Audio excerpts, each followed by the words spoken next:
Hello everyone, आज date है 28 मई 2023 और द हिंदू न्यूज एनालिसिस में आपका स्वागत है। इस वीडियो में हम द हिंदू की इंपोर्टेंट न्यूज़ को एग्जाम के पॉइंट ऑफ व्यू से डिस्कस करेंगे। नीचे डिस्क्रिप्शन बॉक्स में Telegram channel Volcano IAS academy का लिंक दिया हुआ है। आप Telegram channel Volcano IAS academy के साथ में जुड़ सकते हैं। वहाँ पर हर exam means UPSC, state PCS and other exams के पॉइंट ऑफ व्यू से काफ़ी इंपॉर्टेंट इन्फॉर्मेशन आप सभी के साथ में शेयर की जाती है। तो चलो स्टार्ट करते हैं। वीडियो को स्टार्ट करेंगे एक ज्योग्राफिकल बेस्ड क्वेश्चन के साथ में। और आज आपका क्वेश्चन ये है कि सोन घड़ियाल वाइल्ड लाइफ सेंचुरी को आपको मैप में व्यू करना है। फिर इससे रिलेटेड हर इंपॉर्टेंट फैक्ट्स को एंड इन्फॉर्मेशन को कमेंट बॉक्स में टाइप करना है। कल हमने आपसे क्वेश्चन पूछा था जेनेवा को लेकर के। तो जेनेवा जो है वो स्विट्जरलैंड कंट्री की एक इम्पोर्टेंट सिटी है। सबसे ज़्यादा इंपॉर्टेंट बात यह है कि बहुत सारे इंपॉर्टेंट इंटरनेशनल ऑर्गेनाइजेशन के हेडक्वार्टर जो हैं वो जेनेवा सिटी में लोकेटेड है, जिसकी वजह से Geneva city time to time news में बनी रहती है। तो कुछ इंपॉर्टेंट ऑर्गेनाइजेशन के नेम हम डिस्कस कर लेते हैं जिसके हेडक्वार्टर जेनेवा सिटी में एग्जिस्ट करते हैं। तो सबसे पहले हम डिस्कस करेंगे यूनाइटेड नेशन से रिलेटेड जो ऑर्गेनाइजेशन है उनके बारे में। तो फर्स्ट आता है United Nation high commissioner for refugees. Second है United Nation office of high commissioner for human rights. Okay, इसके अलावा अगर हम बात करें तो वर्ल्ड हेल्थ ऑर्गेनाइजेशन जो है उसका हेडक्वार्टर भी यहीं पर लोकेटेड है। इंटरनेशनल लेबर ऑर्गेनाइजेशन का भी यहीं लोकेटेड है। वर्ल्ड इंटेलेक्चुअल प्रॉपर्टी ऑर्गेनाइजेशन जो है उसका हेडक्वार्टर भी यहीं पर एग्जिस्ट करता है। इसके अलावा कुछ इंटर गवर्नमेंटल ऑर्गेनाइजेशंस भी हैं जिनके नेम अगर हम डिस्कस करें तो फर्स्ट है World Trade Organization, World Meteorological Organization और इसके अलावा वर्ल्ड इकोनॉमिक फोरम। इनका हेडक्वार्टर जो है वो कहाँ पर लोकेटेड है? जेनेवा सिटी में है। तो इन सभी के नेम जो है वो आपको पता होना चाहिए कि सभी जो है वो जेनेवा सिटी में एग्जिस्ट करते हैं, क्योंकि बहुत बार बहुत सारे एग्जाम ऐसे होते हैं जहां पर किसी भी ऑर्गेनाइजेशन के हेडक्वार्टर को लेकर के क्वेश्चन पूछ लिया जाता है। द हिंदू को डिस्कस करने से पहले हम बात करेंगे मेंटोरशिप प्रोग्राम के बारे में और दूसरा इनिशिएटिव है न्यूज़पेपर एनालिसिस। देखो, जो भी स्टूडेंट्स यूपीएससी की प्रिपरेशन करना चाहते हैं और उन्होंने अपने जो भी टॉपर्स हैं प्रीवियस ईयर के, उन्होंने ये चीज़ सुनी होगी कि न्यूज़पेपर रीडिंग जो है वो काफ़ी ज़्यादा एसेंशियल है। लेकिन जो बिगनर्स होते हैं यूपीएससी की प्रिपरेशन में, उनको न्यूज़पेपर में ये नहीं पता चल पाता कि कौन सी न्यूज़ जो है वो किस तरीके से उनके प्रीलिम्स, मेंस और इंटरव्यू के लिए इंपॉर्टेंट रहेगी और कौन से इंपॉर्टेंट एग्जाम्पल का वो कहाँ कहाँ पर यूज कर सकते हैं। तो इसके लिए वोल्केनो टीम जो है वो आपके लिए डिकोडिंग ऑफ न्यूज़पेपर एक नया इनिशिएटिव लेकर के आया है। इस इनिशिएटिव के मंथली चार्जेस जो हैं वो 89 रुपीज़ रहेंगे। कोई भी स्टूडेंट जो है वो इजीली इसको पे कर सकता है। और इस प्रोग्राम के अंदर जो है सबसे इम्पोर्टेंट पार्ट, जो भी न्यूज़ है, जो भी करंट में, जिसमें the Hindu, Indian express, PIB, जो भी अदर इंपॉर्टेंट वेबसाइट है जहाँ पर कुछ भी करंट में न्यूज़ में है और लगता है कि ये हमारे यूपीएससी के पर्सपेक्टिव से इंपॉर्टेंट है, तो उनको लेकर के आपको वो न्यूज़, फिर उससे न्यूज़ से रिलेटेड प्रीलिम्स के आगे क्या इंपॉर्टेंट है, मेंस के पर्सपेक्टिव से क्या इंपॉर्टेंट है, मेंस में आप इस न्यूज़ का कहाँ कहाँ पर यूज़ कर सकते हो, ऐसे में, एथिक्स में, आंसर राइटिंग में, ये सारी बातें जो है वो आपको बताई जाएंगी। और प्रीलिम्स में उससे रिलेटेड जो भी फैक्ट्स रहेंगे वो भी वहां पर बताए जाएंगे। मतलब इनडायरेक्टली जो है वो आपको न्यूज़पेपर को लेकर के, करंट अफेयर को लेकर के वो सारी प्रिपरेशन जो है इस प्रोजेक्ट के तहत, इस इनिशिएटिव के तहत आपकी कंप्लीट करवाई जाएगी। तो जो भी चाहते हैं कि उनको डिकोडिंग ऑफ न्यूज़पेपर एनालिसिस चाहिए और वो चाहते हैं कि इंपॉर्टेंस ऑफ न्यूज़पेपर उनको पता चले, न्यूज़ का वो कहाँ कहाँ पर यूज़ कर सकते हैं उनको पता चले, तो वो इस इनिशिएटिव को ज्वाइन कर सकते हैं। 89 रुपीज़ पर मंथ इसके चार्जेस रहेंगे और इसका जो लिंक है वो डिस्क्रिप्शन बॉक्स में अवेलेबल है। और इसके अलावा टेलीग्राम चैनल जो है हमारा, वहां पर भी इसका लिंक अवेलेबल आपके लिए रहेगा। नेक्स्ट प्रोग्राम है मेंटोरशिप प्रोग्राम। देखो, जो स्टूडेंट 2024 या 2025 यूपीएससी की प्रिपरेशन कर रहे हैं और वो चाहते हैं कि उनको डेली बेसिस पर कोई जो है वो टारगेट दे, तो इस प्रोग्राम के अंडर मेंटोर जो है वो अलॉट किए जाएंगे। 30 सीरियस स्टूडेंट्स का ही ये बैच रहेगा और इसमें डेली बेसिस पर जो हमारे मेंटोर रहेंगे प्रद्युमन सर, वो आपको टारगेट देंगे। टारगेट के बेसिस पर आपको उसको कंप्लीट करना है। टाइम टू टाइम उस टारगेट से रिलेटेड प्रीलिम्स के आपके टेस्ट कंडक्ट करवाए जाएंगे।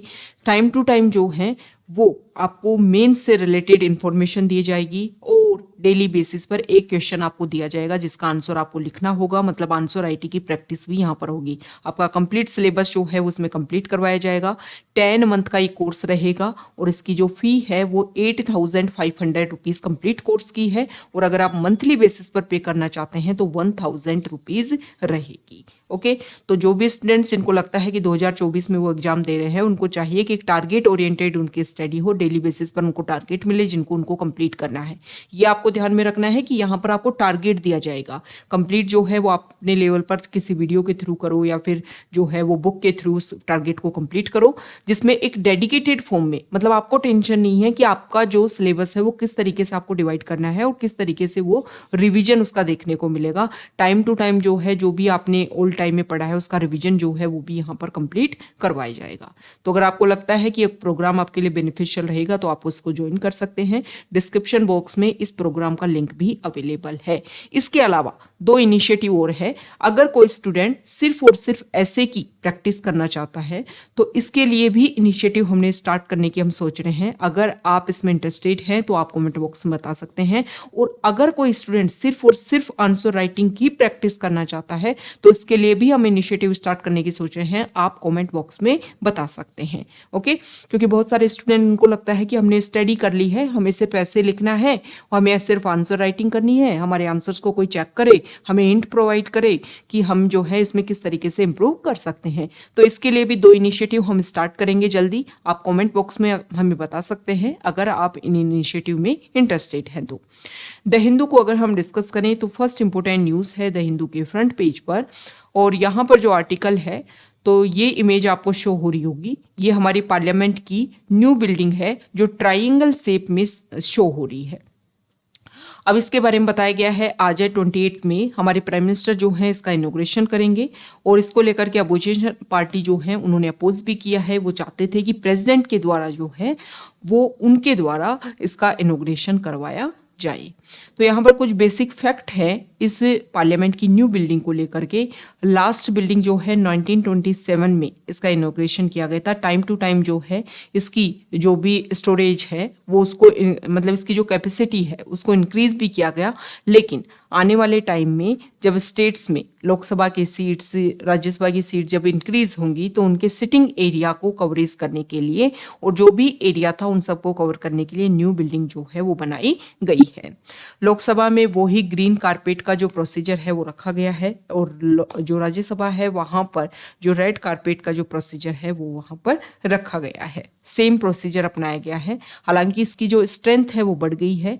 लोकसभा की स्ट्रेंथ जो पहले की अगर हम बात करें, यहाँ देखिए, हाँ, लोकसभा की जो पहले की जो सिटिंग थी वो कम थी, लेकिन अभी इंक्रीज होकर के गई है। 888 जो मेंबर्स हैं वो बैठ सकते हैं। और राज्यसभा की जो पहले सिटिंग कैपेसिटी थी वो काफ़ी कम थी और अब इसको भी इंक्रीज कर दिया गया है। और साथ ही साथ में पहले सेंट्रल हॉल था जहाँ पर जॉइंट सिटिंग देखने को मिलती थी, पार्लियामेंट के जॉइंट सेशन के टाइम में वहाँ पर सिटिंग होती थी। तो अभी लोकसभा में ही इतने मेंबर्स जो हैं वो बैठ सकते हैं, 1272 during joint session of parliament. आप कमेंट बॉक्स में बताओगे कि पार्लियामेंट का जॉइंट सेशन जो है वो कब कब देखने को मिलता है। ओके, इसमें बताया गया है कि किस तरीके से अगर हम बात करें तो जो एक तरीके से जो सेंटर है वहाँ पर 16 foot height bronze Mahatma Gandhi का जो एक स्टेचू जो है वो देखने को मिलेगा। इसके अलावा ये बोला गया है कि महात्मा गांधी जी जो एक साइलेंट आर्बिट्रेटर हैं between the past and the present. Okay, और यहाँ पर कुछ इनिशिएटिव जो हैं वो लिए गए हैं अलग अलग लेवल पर, अलग अलग हाई टेक्निक जो कंपार्टमेंट्स हैं वो यहाँ पर बनाए गए हैं। तो पार्लियामेंट के बारे में कुछ बेसिक बातें हैं जो आपको पता होना चाहिए। साथ ही साथ में ये भी पता होना चाहिए कि लोकसभा स्पीकर का जो सीट रहेगा वहाँ पर जो है वो सेनेगल को भी रखा जाएगा। सेनेगल के बारे में ये बोला जाता है कि हालांकि टाइम टू टाइम अलग अलग न्यूज़ देखने को मिल रही है कि पावर ट्रांसफ़र के टाइम में ब्रिटिशर्स के द्वारा हमारे प्राइम मिनिस्टर को ये दिया गया था, ऐसा कहीं भी एक तरीके से क्लेरिफाई इसके बारे में नहीं बताया गया है। लेकिन ऐसा बोला गया है कि जब ब्रिटिशर्स हमें पावर ट्रांसफ़र करना चाहते थे तो वो चाह रहे थे कि कुछ ऐसा एक प्रेजेंट जो है वो दिया जाए जिससे शो हो कि हाँ ये दिया गया है। ऐसा बोलते हैं कि सी राजागोपालाचारी जो हैं उन्होंने इसके लिए बोला गया था कि साउथ में जो है इस तरीके का प्रोसीजर फॉलो किया जाता है कि वहाँ पर क्या दिया जाता है ये जो सेंगोल है, इस तरीके का प्रोसीजर जो है वो चोला एम्पायर के टाइम में दिया जाता था, पावर ट्रांसफर के टाइम में। तो इसी को फॉलो करने के लिए सी राजागोपालाचारी ने बोला था और फिर इसी के बेसिस पर ये जो सेंगोल है वो बनाया गया। और फिर अभी प्रेजेंट टाइम में सेंगोल जो है वो प्रयागराज का जो म्यूजियम है वहाँ पर रखा हुआ है और उसको जो है वो यहाँ पर अब इंस्टॉल किया जाएगा, लोकसभा स्पीकर का जो सिटिंग जो है वहाँ पर। ओके, तो ये कुछ बेसिक बातें हमने डिस्कस की। जो क्वेश्चन आपसे पूछा गया है वो आप कमेंट बॉक्स में बताओगे। ओके, नेक्स्ट जो क्वेश्चन, नेक्स्ट जो न्यूज है वो है हमारे प्राइम मिनिस्टर जो हैं उन्होंने नीति आयोग की जो काउंसिल मीटिंग है उसको ऑर्गेनाइज किया और ये 8th गवर्निंग काउंसिल थी नीति आयोग की। नीति आयोग जो है जिसको बनाया गया 2015 में। और नीति आयोग जो है किसको रिप्लेस करके नीति आयोग को बनाया गया ये आप कमेंट बॉक्स में बताओगे। और देखो नीति आयोग में कौन कौन शामिल होते हैं, इसकी गवर्निंग काउंसिल की जो मीटिंग होती है, तो फर्स्ट इसकी मीटिंग जो हुई थी वो फेब 2015 में हुई थी, ये आपको ध्यान में रखना है। उसके बाद में टाइम टू टाइम अलग अलग मीटिंग हुई। इसमें होते हैं हमारे प्राइम मिनिस्टर ऑफ इंडिया, इसके अलावा स्टेट्स और यूनियन टेरिटरीज जहाँ पर लेजिस्लेचर है वहाँ के सीएम। इसके अलावा अगर हम बात करें तो अदर जो यूटी हैं वहाँ के होते हैं एलजी। इसके अलावा 4 यूनियन मिनिस्टर्स होते हैं जो एक्स ऑफिशियो मेंबर्स होते हैं इसके, और 3 यूनियन मिनिस्टर्स भी स्पेशल इन्विटीज के रूप में इसमें शामिल होते हैं। ओके, तो ये कुछ बेसिक फैक्ट है नीति आयोग के बारे में, आपको ध्यान में रखना है। हमारे प्राइम मिनिस्टर ने नीति आयोग की गवर्निंग काउंसिल के बारे में टाइम में एक इंपॉर्टेंट बात यहाँ पर बोली कि देखो जो स्टेट जो हैं वो, तो यहाँ पर हमारे प्राइम मिनिस्टर जो हैं उन्होंने कोऑपरेटिव फेडरलिज्म के ऊपर एक तरीके से एक कोऑपरेटिव फेडरलिज्म जो टर्म है उसके ऊपर फोकस करते हुए बात बोली कि अगर सभी स्टेट मिलकर के काम अच्छे से करें, मिलकर के काम करें, कोऑपरेशन के साथ काम करें, तो 2047 तक जो हमने डेवलप्ड इंडिया का जो टारगेट रखा है उस ऑब्जेक्टिव को हम काफ़ी अच्छे से एक टीम इंडिया के रूप में कंप्लीट कर पाएंगे। ओके, नेक्स्ट इंपोर्टेंट आर्टिकल है न्यूज़ पेज पर, और यहाँ पर जो आर्टिकल है वो है सेंगोल से रिलेटेड, जो एक तरीके से symbol of transfer of power के रूप में माना जा रहा है। और दूसरा यहाँ पर उसी से रिलेटेड कुछ इंपॉर्टेंट फैक्ट्स के बारे में बताया गया है कि museum failed to identify Sengol because no one could translate text engraved in Tamil. तो इसके ऊपर जो भी तमिल में जो लिखा हुआ है उसको ट्रांसलेट करना जो है थोड़ा मुश्किल हो रहा है, उसी से रिलेटेड ये बातें यहाँ पर बताई हुई हैं। नेक्स्ट इंपॉर्टेंट आर्टिकल यहाँ पर रिलेटेड है जो हमने फ्रंट पेज पर जो देखा कि नीति आयोग की जो गवर्निंग काउंसिल की जो मीटिंग थी उसमें से कुछ स्टेट्स के जो सीएम है वो यहाँ पर उन्होंने पार्टिसिपेट नहीं किया। नेक्स्ट आर्टिकल रिलेटेड है नेशनल फैमिली हेल्थ सर्वे 6 को लेकर के। तो देखो नेशनल फैमिली हेल्थ सर्वे 5 जो है उसमें डिसेबिलिटी एक क्राइटेरिया रखा गया था और उससे रिलेटेड क्वेश्चंस भी रखे गए थे।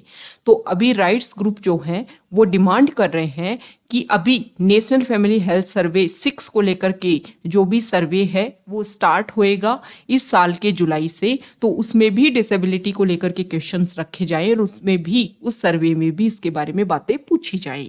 क्योंकि देखो जो भी ये सर्वे में रिजल्ट आता है उसके जो हमारी हेल्थ मिनिस्ट्री है, जो भी इंपॉर्टेंट ऑर्गेनाइजेशन है वो उन सर्वेज के जो भी रिपोर्ट्स हैं उनका यूज़ करते हैं और फिर उनके बेसिस पर टाइम टू टाइम जो है वो अलग अलग इनिशिएटिव, अलग अलग गवर्नमेंट प्लान प्रोग्राम जो है वो लॉन्च किए जाते हैं। तो यहाँ पर इस आर्टिकल में बोला गया है कि इंडिया जो है वो अगर हम बात करें तो SDG जो हमारे गोल्स हैं उनको भी हमें कंप्लीट करना है, साथ ही साथ में rights of person with disabilities इस कन्वेंशन का भी इंडिया सिग्नेटरी है, तो हमें फोकस करना चाहिए जो डिसेबल्ड पर्सन है उनके ऊपर। और 2016 का जो हमारा एक्ट है उसमें भी अगर हम बात करें तो उसमें भी बोला गया है कि लीव नो वन बिहाइंड, मतलब हम सभी को इक्वल लेकर के चलेंगे। तो ये जो हेल्थ सर्वे है, ये जो हमारी फैमिली हेल्थ सर्वे है, इसमें डिसेबल्ड पर्सन को भी इंक्लूड किया जाना चाहिए प्रेजेंट टाइम के सर्वे में। ओके, और यहाँ पर नेक्स्ट जो आर्टिकल है वो बताया गया है कि देखो हमारी जो जुडिशरी है उन्होंने लगभग 5 इयर्स अगो एक इम्पोर्टेंट डिसीजन दिया था और उसमें बोला था कि जो जुडिशरी है उनकी लाइव स्ट्रीमिंग होना जरूरी है, लेकिन प्रेजेंट टाइम में 25 हाई कोर्ट्स हमारे इंडिया में और 9 हाई कोर्ट्स जो हैं वो सिर्फ लाइव स्ट्रीमिंग करते हैं जो भी प्रोसीडिंग्स होता है। हालांकि अगर हम बात करें तो जो हमारी सुप्रीम कोर्ट है वहाँ पर भी लाइव प्रोसीडिंग्स हर इशू की नहीं देखने को मिलती है, लेकिन जो सेम सेक्स मैरिज जो इशू प्रेजेंट टाइम में है, इसको लेकर के जो लाइव स्ट्रीमिंग की गई तो लोगों ने इसमें काफ़ी ज़्यादा पार्टिसिपेट किया। इससे जो है जुडिशरी में क्या इशू डिस्कस किया जा रहा है, लोगों का पार्टिसिपेशन, ये एक अवेयरनेस जो है वो सोसाइटी में क्रिएट करता है। तो वहाँ पर दोनों तरफ से जो बातें बोली गई उसको लेकर के जो भी जजेस है वो अपनी बात क्या रखते हैं, दोनों पक्ष अपनी बात क्या रख रहे हैं, इससे लोगों में एक अवेयरनेस आती है, क्योंकि वहाँ पर एक फैक्ट बेसिस पर बात की जाती है, अलग अलग फैक्ट रखे जाते हैं, अलग अलग जो प्रीवियस जजमेंट्स हैं उनको रखा जाता है, तो लोगों में एक अवेयरनेस जो है वो क्रिएट होती है। नेक्स्ट इंपॉर्टेंट आर्टिकल है फॉरेन पेज पर, और यहाँ पर आर्टिकल रिलेटेड है इराक कंट्री को लेकर के। तो इराक कंट्री जो है वो $17 बिलियन का प्रोजेक्ट जो है वो उन्होंने अनवील किया है, और इस प्रोजेक्ट के तहत जो है वो वेस्ट एशिया और यूरोप को जो है वो आपस में लिंक करेंगे। तो ये है ईरान। यहाँ पर अगर हम डिस्कस करें तो यहाँ पर तुर्की के थ्रू जो है वो कनेक्ट करने की कोशिश करना चाह रहे हैं यूरोप को, और यहाँ पर है ये है मिडिल ईस्ट, इन सबको वो आपस में कनेक्ट करने की कोशिश कर रहे हैं। नेक्स्ट इंपोर्टेंट आर्टिकल है साइंस पेज पर, और यहाँ पर चीता जो है उसको हमारे इंडिया में इंट्रोड्यूस किया गया। इसको लेकर के आज का जो FAQ पेज है वहाँ पर भी इसको लेकर के आर्टिकल है, तो इन दोनों को हम यहीं पर कंबाइंड फॉर्म में डिस्कस कर लेते हैं। चीता को हमारे इंडिया में इंट्रोड्यूस किया गया, और हम देख रहे हैं कि रेगुलर जो चीता यहाँ पर आए, जो एक तरीके से जो अभी न्यू कब जिन्होंने यहाँ पर बर्थ लिया है हमारे इंडिया में, उनमें से भी कुछ की डेथ हो गई, और जिनको यहाँ पर इंडिया में ट्रांसफ़र किया गया था उनमें से भी कुछ की डेथ देखने को मिली है। तो इस स्टडी में एक स्टडी की गई है, उसमें देखा गया है कि कुछ इशू को जो है वो हमने यहाँ पर जब ट्रांसलोकेशन किया उस पर ध्यान नहीं दिया, और हमारी गवर्नमेंट जो है वो फोकस कर रही है कि नेक्स्ट डेकेड जो है उसमें टाइम टू टाइम जो है वो और ज़्यादा चीता की संख्या इंडिया में लाई जाएगी। तो इस स्टडी में 2 इशू के ऊपर फोकस किया गया है। देखो, कूनो नेशनल पार्क जो है वो एक ओपन एरिया है, फेंस्ड एरिया नहीं है। यहाँ पर चारों तरफ जो है विलेजेस हैं, हाउस है, ये इसकी एक बाउंड्री के रूप में काम करते हैं। दूसरा यहाँ पर यह बताया गया है कि 750 स्क्वायर किलोमीटर जो है वो कूनो नेशनल पार्क का अनफेंस्ड एरिया है। नॉर्मली अगर हम डिस्कस करें तो यहाँ पर हमारे इंडिया में 750 स्क्वायर किलोमीटर में कितने चीता ला दिए हम? 20 चीता हमने यहाँ पर ला करके छोड़ दिया। 8 लाए हम नामीबिया से, 12 लाए हम कहाँ से? 12 लेकर के आए हम साउथ अफ्रीका से। तो हम इस तरीके से ले आए 20 चीता। नॉर्मली क्या होता है कि देखो 100 स्क्वायर किलोमीटर जो है, 100 स्क्वायर किलोमीटर में नॉर्मली एक चीता जो है वो देखने को मिलता है। हालांकि जहां पर प्रे की संख्या ज्यादा हो तो वहां पर जो है वो थोड़ा सा ज्यादा देखने को मिल सकता है चीता की संख्या, लेकिन केन्या जहां पर प्रे की संख्या काफी ज्यादा है लेकिन फिर भी वहां पर 100 स्क्वायर किलोमीटर में सिर्फ एक चीता देखने को मिलता है। मतलब 100 स्क्वायर किलोमीटर में एक चीता रहे तब तो वो अच्छे से सरवाइव कर सकता है, क्यों अपने अकॉर्डिंग उसको प्रे भी मिल जाएंगे, इजीली जो है वो हैबिटाट का यूज कर सकता है।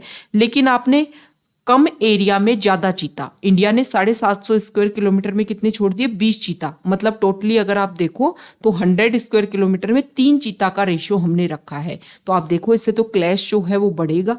ओके, तो एक तो ये चीज हमने ध्यान नहीं रखी। दूसरा इशू हमने क्या देखा कि देखो नॉर्मली क्या होता है कि 20 से 30 किलोमीटर के अंदर जो है वो क्या होता है, एक ही मेल चीता देखने को मिलता है। लेकिन हमारे यहाँ पर क्या हुआ है कि नामीबिया से जो हम लेकर के आए उसमें हमारे 3 मेल चीता, और जो लेकर के साउथ अफ्रीका से उसमें 7 मेल चीता। तो ये जो रेशियो है वो भी ज्यादा है, ये नहीं होना चाहिए। ओके, मतलब 100 स्क्वायर किलोमीटर में नॉर्मली आप क्या रख सकते हो? यहाँ पर देखो ये बताया गया है in the landscape with A separate distance of 20 to 23 kilometre. मतलब इतनी डिस्टेंस में जो है वो एक मेल चीता देखने को मिल सकता है, लेकिन यहाँ पर ज़्यादा देखने को मिल रहा है, तो वो भी एक इशू जो है वो क्रिएट हो रहा है।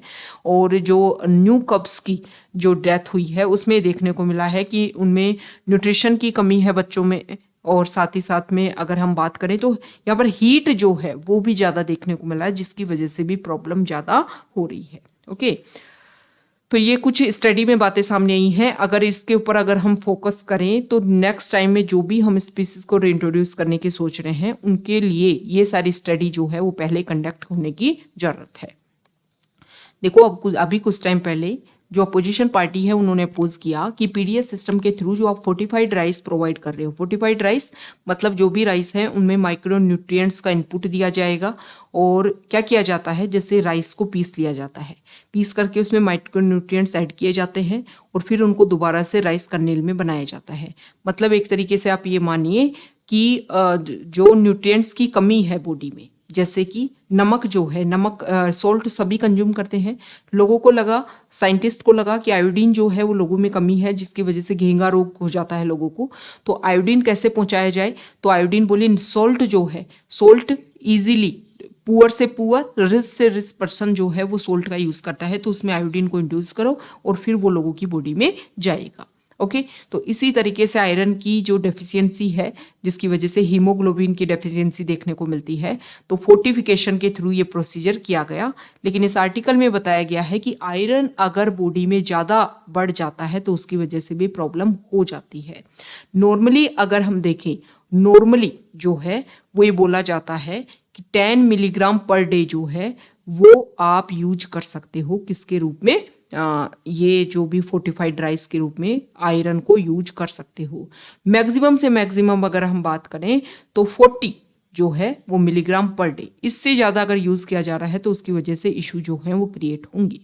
देखो अलग अलग एरिया में अलग अलग पर्सन है। अब पीडीएस सिस्टम के थ्रू फोर्टिफाइड राइस बना रहे, सबको फोर्टिफाइड राइस दे रहे हो, भले ही किसी की बॉडी में पहले से आयरन की अवेलेबिलिटी है, उसको नहीं जरूरत है, तो यहाँ पर सॉल्यूशन के रूप में बात ये बोली गई है कि इंडिविजुअल बेसिस पर हमें फोकस करना होगा। एक एक पर्सन का हमारे पास डाटा हो कि इसमें ये कमी है, इसमें कमी है, इसमें कमी है, उसके बेसिस पर जो है उसको क्या दिया जाना चाहिए, ये सारी चीजें इंड्यूस की जानी चाहिए।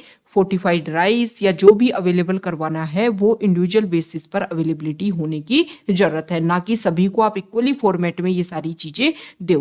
क्योंकि देखो आयरन का बॉडी में ज्यादा हो गया तो वीमेन जो होती है उसमें तो मेंस्ट्रुअल जो साइकिल होता है उसके थ्रू, ब्लीडिंग के थ्रू जो है आयरन लीक हो जाता है, लेकिन मैन में ऐसा नहीं देखने को मिलता, तो उसकी वजह से प्रॉब्लम जो है वो होने लगती है। ओके तो इस तरीके से सभी को इक्वली ट्रीट नहीं करना है।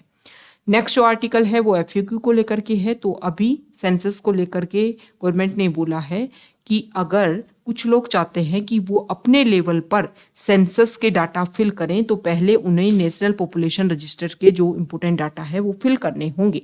ओके तो अपने लेवल पर अगर वो चाहते हैं कि जो भी सेंसस से रिलेटेड बेसिक बातें हैं वो खुद बताएं, तो देखो नेशनल पॉपुलेशन रजिस्टर जो है इसके बारे में फर्स्ट प्रोसीजर जो है वो स्टार्ट हुआ था 2010 में।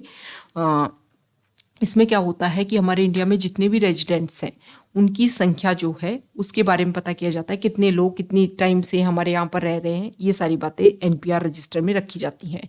तो इसी का ही एक फॉर्म है जिसको बोला जो अगर हम बात करें तो आसाम में जो है ये कंडक्शन करवाया गया। बेसिक इशू क्या था कि वहाँ पर बांग्लादेश से निकल करके लोग वहाँ पर आ रहे थे और इससे रिलेट करके ही बोला जा रहा है कि जो CAA है जिसमें ये बोला गया है कि 31 दिसंबर 2014 से पहले हमारे इंडिया में जो लोग आए 6 रिलीजन से रिलेटेड लोग, अफगानिस्तान, पाकिस्तान और कहाँ से, बांग्लादेश से, उनको इंडिया की सिटीजनशिप दी जाएगी। तो ये नेशनल पॉपुलेशन रजिस्टर के बारे में ये बोला जा रहा है कि इससे सारे के सारे डाटा फिल करवाए जाएंगे और फिर उसके थ्रू जो है वो CAA को भी इम्प्लीमेंट किया जा सकता है। आप सभी को पता होना चाहिए कि इंडिया में सेंसस जो है वो एवरी 10 ईयर में होती है। स्टार्टिंग में एक फुल्ली प्रोसीजर के थ्रू 1881 में स्टार्ट हुई थी। कोविड की वजह से 2020 में जो प्रोसीजर स्टार्ट होने वाला था वो नहीं हो पाया और अभी इसके ऊपर फोकस किया जा रहा है। ओके तो ये आज का हमारा द हिंदू न्यूज़पेपर का डिस्कशन था। अगर आप यहाँ तक आए हैं, वीडियो आपको अच्छा लगा है तो प्लीज़ वीडियो को लाइक कीजिए, शेयर कीजिए और चैनल को सब्सक्राइब कीजिए। Okay thank you.